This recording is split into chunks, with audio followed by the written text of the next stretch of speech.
आकाश में फैली गगनगंगा पर आज का चंद्रमा अपनी 16 कलाओं से युक्त होकर प्रकट हुआ था। शीतल, उज्ज्वल, अमृतमयी किरणें समस्त ब्रह्मांड में ऐसे बरस रही थी मानो ईश्वर ने स्वयं आकाश से अमृत धारा बरसा दी हो। ये रात थी शरद पूर्णिमा की रात। ये वही रात है जब चंद्रमा की हर किरण में जीवनदायिनी शक्ति होती है, जब अमृत की बूंदें धरती को स्पर्श करती हैं और जब भगवान श्री कृष्ण ने गोपियों के साथ रास रचकर प्रेम की पराकाष्ठा को अमर कर दिया। यही रात लक्ष्मी माता की है, जो जग जागरण करने वाले भक्तों को धन, ऐश्वर्य और सुख का आशीर्वाद देती हैं। इस पर्व की गाथा कई कथाओं से जुड़ी है। आइए इन्हें क्रम से सुनते हैं। बहुत समय पहले एक नगर में सेठ और सेठानी रहते थे। धन, वैभव, मान सम्मान की कोई कमी नहीं थी। उनके घर में सोने चांदी के बर्तन, अनाज से भरे कोठार, सेवक सेविकाएं, सब कुछ था। परंतु उनके जीवन में एक कमी थी, संतान की। सेठानी दिन रात भगवान से प्रार्थना करती। एक दिन नगर में एक साध्वी आईं। वो घर घर जाकर धर्म, व्रत और पर्व का महत्व बताती। जब वो सेठानी के घर पहुंची तो सेठानी ने उन्हें चरणों में प्रणाम कर आंसुओं भरी आंखों से कहा, माते, सब कुछ होते हुए भी मेरे जीवन में एक खालीपन है। मुझे संतान का सुख नहीं मिला। मैं किस पुण्य से ये सुख प्राप्त कर सकती हूँ? साध्वी मुस्कुराते हुए बोली, बेटी, इस जीवन का हर दुख और हर सुख भगवान की कृपा से ही आता है। यदि तुम सच्चे मन से व्रत करो और शरद पूर्णिमा की रात चंद्रमा को अर्घ्य देकर माता लक्ष्मी की आराधना करो तो तुम्हें अवश्य संतान का सुख मिलेगा। सेठानी ने निश्चय किया कि वो इस व्रत को पूरी श्रद्धा से करेगी। पूर्णिमा का दिन आया। आकाश निर्मल था और चंद्रमा अपनी पूर्ण आभा के साथ प्रकट हुआ। सेठानी ने स्नान किया, स्वच्छ वस्त्र पहने और पूरे विधि विधान से व्रत रखा। रात्रि में उसने खीर बनाई। दूध, चावल और चीनी से बनी वो खीर बहुत स्वादिष्ट थी। सेठानी ने खीर को चांदनी रात में आंगन में रख दिया और हाथ जोड़कर चंद्रमा की ओर देखते हुए बोली, हे चंद्रदेव, आप अमृतमय हैं। आपकी किरणों से सारी सृष्टि पुष्ट होती है। कृपया मेरी गोद भी भर दीजिए।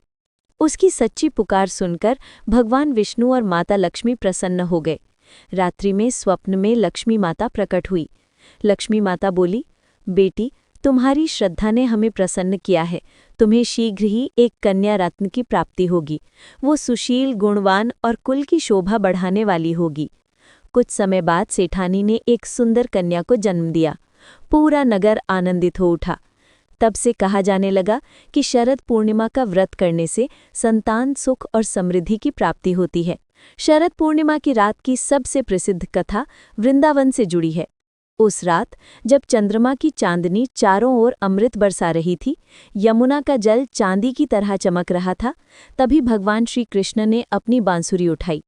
उनकी बांसुरी से ऐसी मधुर धुन निकली कि वृंदावन की हर गोपी का हृदय पुलकित हो उठा। एक गोपी ने अपनी सखी से कहा, सखी, सुनो तो, कान्हा की बांसुरी बज रही है। ये स्वर हमें बुला रहा है। दूसरी गोपी बोली, परंतु रात्रि का समय है, घर कैसे छोड़ें? पहली गोपी हंसकर बोली, जब आत्मा पुकारे तो शरीर का बंधन कैसे रोक सकता है? आज तो हमें जाना ही होगा। और सचमुच सभी गोपियां अपने अपने घर, परिवार और लोकलाज सब छोड़कर यमुना तट की ओर दौड़ पड़ीं। जब गोपियां वहां पहुंची तो देखा श्री कृष्ण खड़े हैं, पीतांबर धारण किए, वनमाला पहने और उनके अधरों पर बांसुरी की मोहिनी धुन बह रही है। चंद्रमा की उज्ज्वल किरणें मानो उनकी आभा में विलीन हो रही हैं। श्री कृष्ण मुस्कुराकर बोले, गोपियों, तुम रात के इस समय घर क्यों छोड़ आईं? तुम्हारे लिए तो घर का धर्म, परिवार और पति ही सर्वोपरि है। गोपियां फोल्डेड हाथों से बोलीं, कृष्ण, हमारे लिए धर्म, परिवार और पति सब आप ही हैं। हमारे हृदय के स्वामी आप ही हैं। इस पूर्णिमा की रात हम आपके साथ रहना चाहती हैं। श्री कृष्ण उनकी भक्ति और प्रेम से प्रसन्न हुए। उन्होंने योग माया का सहारा लिया और प्रत्येक गोपी के साथ रास रचाने लगे। रास का दृश्य, वृंदावन की वो रात अलौकिक बन गई। आकाश में चंद्रमा था, धरती पर बांसुरी की धुन थी और बीच में प्रेम का महासागर। प्रत्येक गोपी को यही लग रहा था कि कृष्ण केवल उसी के साथ हैं। देवताओं ने भी उस दिव्य दृश्य को देखा और पुष्प वृष्टि करने लगे। ब्रह्मा, शिव और इंद्र तक इस रास में सम्मिलित हुए। कहा जाता है कि उस रात प्रेम और भक्ति का जो संगम हुआ वो अद्वितीय था। इसी कारण इसे रास पूर्णिमा कहा जाता है। एक अन्य कथा के अनुसार इस दिन माता लक्ष्मी पृथ्वी पर आती हैं। वो देखती हैं कि कौन भक्त रात भर जागकर उनकी आराधना कर रहा है। एक बार माता लक्ष्मी ने भगवान विष्णु से कहा, लक्ष्मी, प्रभु, मैं उन भक्तों को विशेष कृपा देना चाहती हूँ जो रात्रि में जागकर आपकी पूजा करते हैं, परंतु मैं कैसे जानूं कि कौन जाग रहा है और कौन नहीं? भगवान विष्णु बोले, देवी, इस पूर्णिमा की रात तुम स्वयं जाकर देखो। जहाँ जहाँ लोग जाग रहे हों, भजन कीर्तन कर रहे हों, वहाँ वहाँ अपनी कृपा बरसाओ। तब से इस पूर्णिमा का नाम पड़ा कोजागरी, यानी कि कौन जाग रहा है। जो लोग इस रात जागकर माता लक्ष्मी की पूजा करते हैं, उन्हें लक्ष्मी समृद्धि का वरदान देती हैं। इस रात चंद्रमा की किरणों में अमृत तत्व रहता है। खीर या कोई भी भोजन चांदनी में रखने से वो अमृतमय हो जाता है। स्वास्थ्य लाभ। शरद पूर्णिमा की रात बनी खीर खाने से रोग और कष्ट दूर होते हैं। समृद्धि का आशीर्वाद। रात्रि जागरण करने और माता लक्ष्मी की पूजा से घर में धन वैभव आता है। भक्ति और प्रेम का संदेश। श्री कृष्ण की रासलीला ये सिखाती है कि ईश्वर से प्रेम ही जीवन का सबसे बड़ा आनंद है। शरद पूर्णिमा केवल एक व्रत या पर्व नहीं है, ये वो रात है जब चंद्रमा अमृत बरसाता है, माता लक्ष्मी समृद्धि देती हैं और भगवान श्री कृष्ण प्रेम का शाश्वत संदेश देते हैं। इसलिए कहा गया है कि जो भक्त इस दिन श्रद्धा से व्रत करता है, रात्रि में जागरण करता है और चांदनी में बनी खीर का प्रसाद ग्रहण करता है, उसके जीवन से दरिद्रता और दुख मिट जाते हैं। पूर्ण एवं दिव्यता और सपर महत्वपूर्ण आनंद के साथ पूरे ब्रह्मांड में वसा रहे हैं ये दिवस। यही है शरद पूर्णिमा की दिव्य कथा, जो हमें भक्ति, प्रेम और समृद्धि का संगम प्रदान करती है। बहुत समय पहले एक छोटे से गांव में सावित्री नाम की गरीब विधवा स्त्री रहती थी। उसका एकमात्र बेटा बीमार रहता था। घर में ना तो खाने के लिए अन्न था और ना ही इलाज के लिए धन। फिर भी सावित्री बहुत धार्मिक और ईश्वर विश्वासी थी। एक बार उसने गांव की औरतों को कहते सुना, शरद पूर्णिमा की रात लक्ष्मी माता स्वयं धरती पर आती हैं। जो जागरण करता है और श्रद्धा से भजन गाता है, उसके घर सुख समृद्धि का वास होता है। सावित्री ने मन ही मन निश्चय किया, मेरे पास सोने चांदी नहीं, पर भक्ति का दीप अवश्य जला सकती हूँ। इस बार मैं पूरी रात जागकर माता लक्ष्मी की आराधना करूंगी। शरद पूर्णिमा की रात आई। गांव के अमीर लोग अपने आंगन में दीपक, मिठाइयाँ और खीर सजाकर माता लक्ष्मी का स्वागत कर रहे थे। सावित्री के पास दूध तक न था, पर उसने टूटे हुए दीपक में तेल डालकर दीपक जलाया और अपने कंठ से भजन गाने लगी। जागो जागो माता लक्ष्मी, भक्त द्वार खड़ा है, भक्ति की थाली लाया, श्रद्धा का दीप जला है। रात के अंतिम पहर में जब सब अमीरों के घर सो गए थे, तभी माता लक्ष्मी धरती पर उतरी। वे हर घर गईं और बोली, को जागरती, यानी कौन जाग रहा है। लेकिन अमीरों के घर के दीपक बुझ चुके थे। वे सब गहरी नींद में सोए थे। फिर माता लक्ष्मी सावित्री के घर पहुंची। वहां एक टूटा दीपक अभी भी टिमटिमा रहा था और सावित्री आंसू भरे नेत्रों से भजन गा रही थी। माता लक्ष्मी प्रसन्न होकर बोली, बेटी, तेरे घर में वैभव नहीं है, फिर भी तूने अडिग विश्वास के दीप जलाए हैं। आज से तेरे घर दरिद्रता कभी नहीं आएगी। सुबह जब सावित्री जागी तो देखा कि उसका टूटा फूटा घर सोने चांदी और अन्न से भर चुका था। उसका बीमार बेटा स्वस्थ हो गया। गांव के लोग दौड़े आए और आश्चर्य से बोले, हमारे पास धन था, पर हम सो गए और सावित्री ने जागकर माँ लक्ष्मी का स्वागत किया, इसलिए उसे उनका आशीर्वाद मिला। शरद पूर्णिमा की ये कथा हमें सिखाती है, सच्चा धन सोना चांदी नहीं, बल्कि भक्ति और विश्वास है। जो जागरण करता है, भक्ति में लीन रहता है, उसी पर माँ लक्ष्मी की कृपा बरसती है। जीवन में चाहे परिस्थितियां कैसी भी हों, आस्था का दीप जलता रहे तो सुख समृद्धि स्वयं रास्ता ढूंढ लेती है। बहुत प्राचीन काल की बात है। एक नगर में एक अत्यंत धर्मपरायण, विनम्र और सौभाग्यशाली ब्राह्मण दंपत्ति रहते थे। उनकी 2 कन्याएं थीं।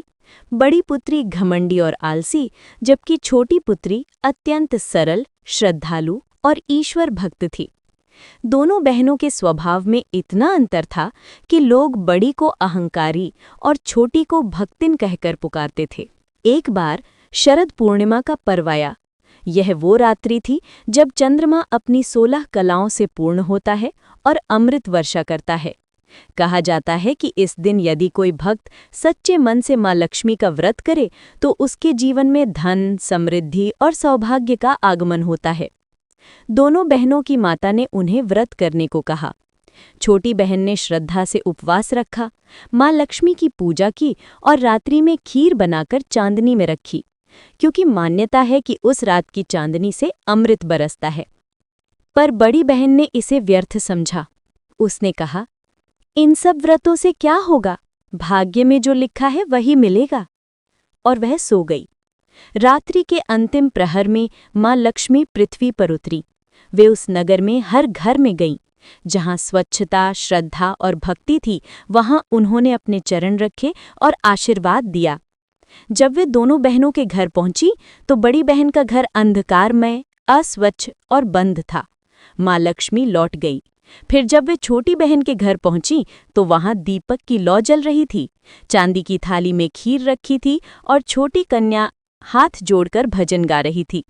मां लक्ष्मी प्रसन्न हो गई और बोली, बेटी, तेरे घर में सदा लक्ष्मी निवास करेगी। तेरा जीवन सुख, समृद्धि और आनंद से भर जाएगा। और ऐसा ही हुआ। कुछ समय बाद छोटी बहन के घर में धन की वर्षा होने लगी। पति का स्नेह, बच्चों का प्रेम और हर क्षेत्र में उन्नति प्राप्त हुई, जबकि बड़ी बहन दरिद्रता और दुख में डूब गई। एक दिन बड़ी बहन अपनी छोटी बहन के घर गई और वहां का वैभव देखकर आश्चर्यचकित रह गई। उसने रोते हुए पूछा, बहन, ये सब सुख तुझे कैसे मिला? छोटी बहन ने विनम्रता से कहा, दीदी, ये सब मां लक्ष्मी की कृपा है। मैंने शरद पूर्णिमा का व्रत किया और श्रद्धा से पूजा की। तब बड़ी बहन को अपनी गलती का एहसास हुआ। अगले वर्ष उसने भी पूरे मन से शरद पूर्णिमा का व्रत किया। उसकी भी गरीबी दूर हुई और दोनों बहनें सुखी हो गई।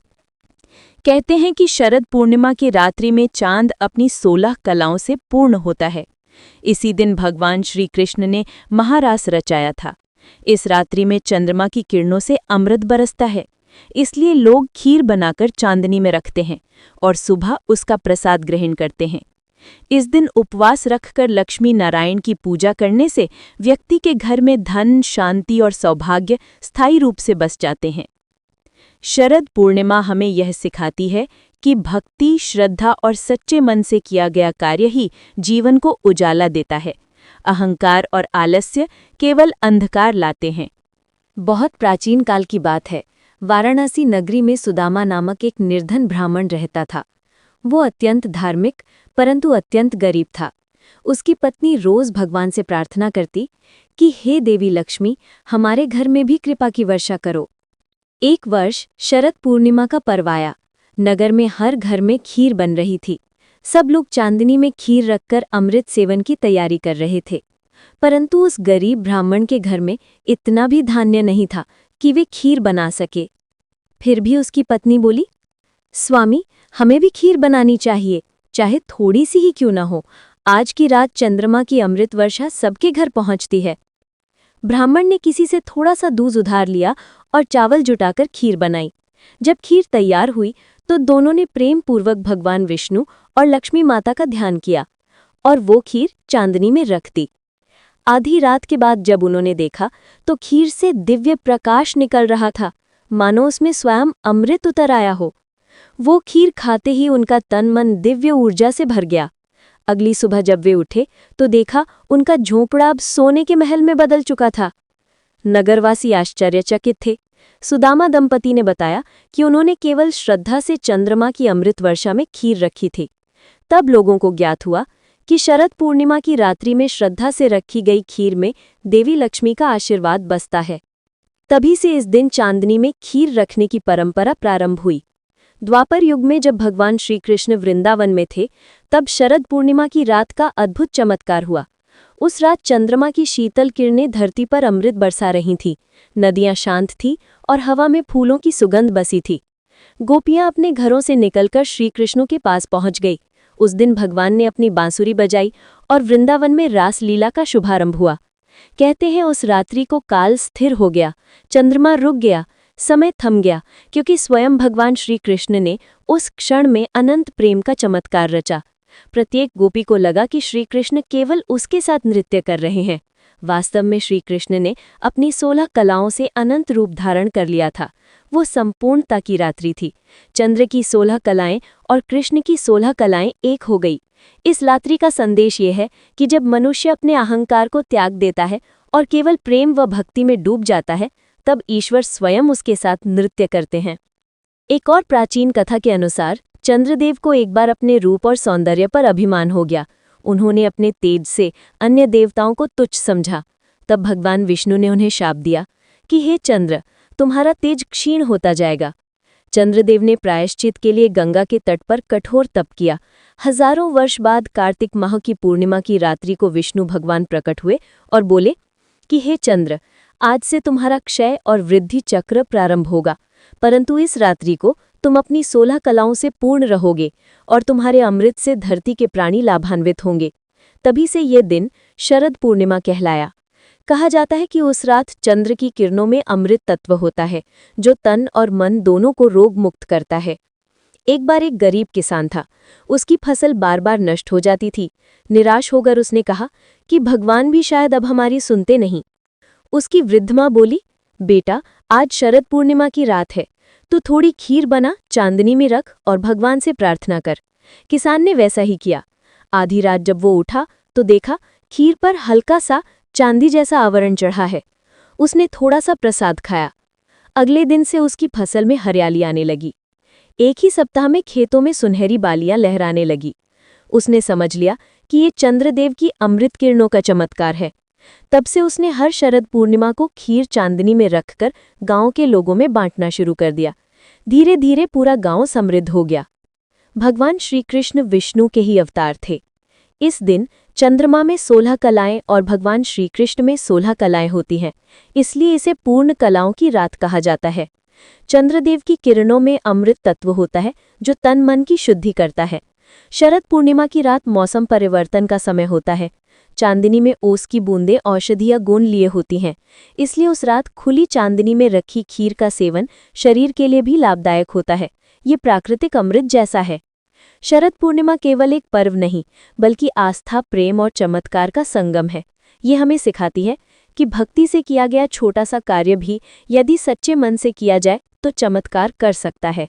इस रात की चांदनी में केवल दूध की खीर नहीं, बल्कि देवी लक्ष्मी, भगवान विष्णु, श्री कृष्ण और चंद्रदेव का आशीर्वाद बरसता है। शरद पूर्णिमा की रात निंद्रा नहीं, भक्ति करनी चाहिए, क्योंकि उस रात स्वर्ग की कृपा धरती पर उतरती है। एक समय नैमिषारण्य में शौनक आदि ऋषि महान यज्ञ कर रहे थे। उन्होंने सूत जी से पूछा, हे मुनि श्रेष्ठ, मनुष्य कलयुग में दुख, दरिद्रता, रोग और कष्ट से घिरा रहता है। बताइए ऐसा कौन सा व्रत या उपाय है जिससे मनुष्य इनसे मुक्त होकर सुखी जीवन पा सके।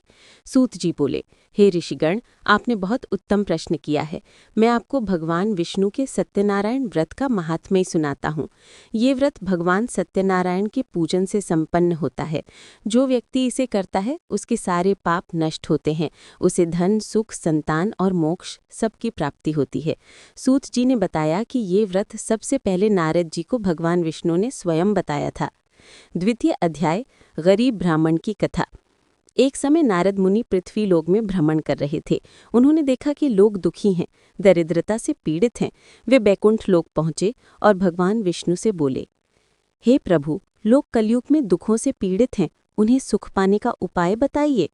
भगवान विष्णु बोले, हे नारद, जो कोई मेरा सत्यनारायण व्रत श्रद्धा और भक्ति से करेगा उसके सब कष्ट दूर होंगे। नारद जी पृथ्वी पर आए और एक गरीब ब्राह्मण को ये व्रत बताया। ब्राह्मण ने व्रत किया, केले, दूध, घी, शक्कर, गेहूं, चावल आदि से भगवान का पूजन किया। कुछ ही दिनों में उसकी दरिद्रता दूर हो गई, धन और सुख प्राप्त हुआ। तृतीय अध्याय, व्यापारी और उसकी कथा। एक समय उस ब्राह्मण ने व्यापारी को व्रत का महत्व बताया। व्यापारी ने सोचा, जब समय मिलेगा तब करूंगा, परंतु कुछ वर्षों बाद वो व्रत करना भूल गया। उसने अपने घर में व्यापार बढ़ाया और बहुत धनवान बन गया। उसकी एक धर्म पत्नी थी, लीलावती, और पुत्री कलावती। जब पुत्री विवाह योग्य हुई तो व्यापारी ने विवाह कर दिया और यात्रा पर निकलते समय कहा, घर पर सत्यनारायण भगवान की पूजा करना। पत्नी लीलावती ने पूजा की, लेकिन बेटी कलावती बिना प्रसाद खाए खेलने चली गई। उधर व्यापारी समुद्र पार व्यापार करने गया। भगवान की लीला ऐसी हुई कि वो राजा के दरबार में चोरी के आरोप में फंस गया और जेल में डाल दिया गया। घर पर भी विपत्ति आई, सब धन नष्ट हो गया। लीलावती ने पुकारा, हे सत्यनारायण, हमारे पाप क्षमा करो। फिर उसने और उसकी पुत्री ने सच्चे मन से सत्यनारायण व्रत किया। उसी रात राजा को स्वप्न में भगवान ने कहा, तुमने निर्दोष व्यापारी को बंदी बना रखा है, उसे छोड़ दो। राजा ने व्यापारी को सम्मान सहित छोड़ दिया। व्यापारी जब घर लौटा तो उसकी पत्नी बेटी ने प्रसाद दिया।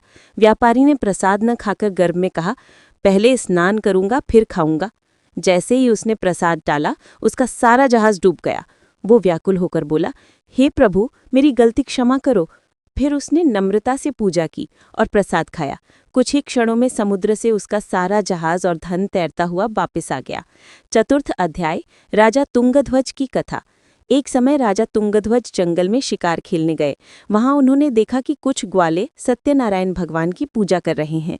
राजा बिना आदर किए वहां से निकल गए। परिणाम स्वरूप उनका राज्य, धन, संतान सब नष्ट हो गया। राजा ने पश्चाताप किया और स्वयं सत्यनारायण व्रत किया। परिणाम स्वरूप उसका सब कुछ लौट आया। उसने समझा, सत्य के साथ चलना ही सबसे बड़ा धर्म है। राजा के साथ साथ उसके जीवन में शांति और प्रेम आया। पंचम अध्याय, व्रत का विधान और फल।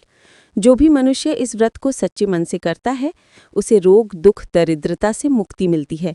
संतान, धन, वैभव और सुख की प्राप्ति होती है। परिवार में शांति और प्रेम बना रहता है। जीवन में किसी कार्य में विघ्न नहीं आता। व्रत करने की विधि। शुभ दिन, पूर्णिमा, गुरुवार या संकल्प अनुसार कोई भी दिन प्रातः स्नान करें। व्रत का संकल्प लें। कलश स्थापना करें। श्री विष्णु भगवान का चित्र या मूर्ति स्थापित करें। तुलसी पत्र, फूल, फल, चावल, चंदन, दीप, धूप से पूजा करें। पंचामृत से स्नान कराएं। कथा पढ़ें या सुनें। आरती करें और सभी को श्री सत्यनारायण भगवान का प्रसाद बांटें। जो भक्त इस व्रत को करता या सुनता है, उसे जन्म जन्मांतर के पापों से मुक्ति मिलती है। उसके जीवन में सत्य, शांति और समृद्धि आती है। वो विष्णु लोक को प्राप्त करता है और मोक्ष पाता है। सत्य में ही भगवान है और भगवान में ही सत्य है। जो व्यक्ति सत्य मार्ग पर चलता है, वही जीवन में सुखी होता है। इसलिए जो कोई श्रद्धा से सत्यनारायण व्रत कथा सुनता या पढ़ता है, वो संसार में सुखी और परलोक में मुक्त होता है।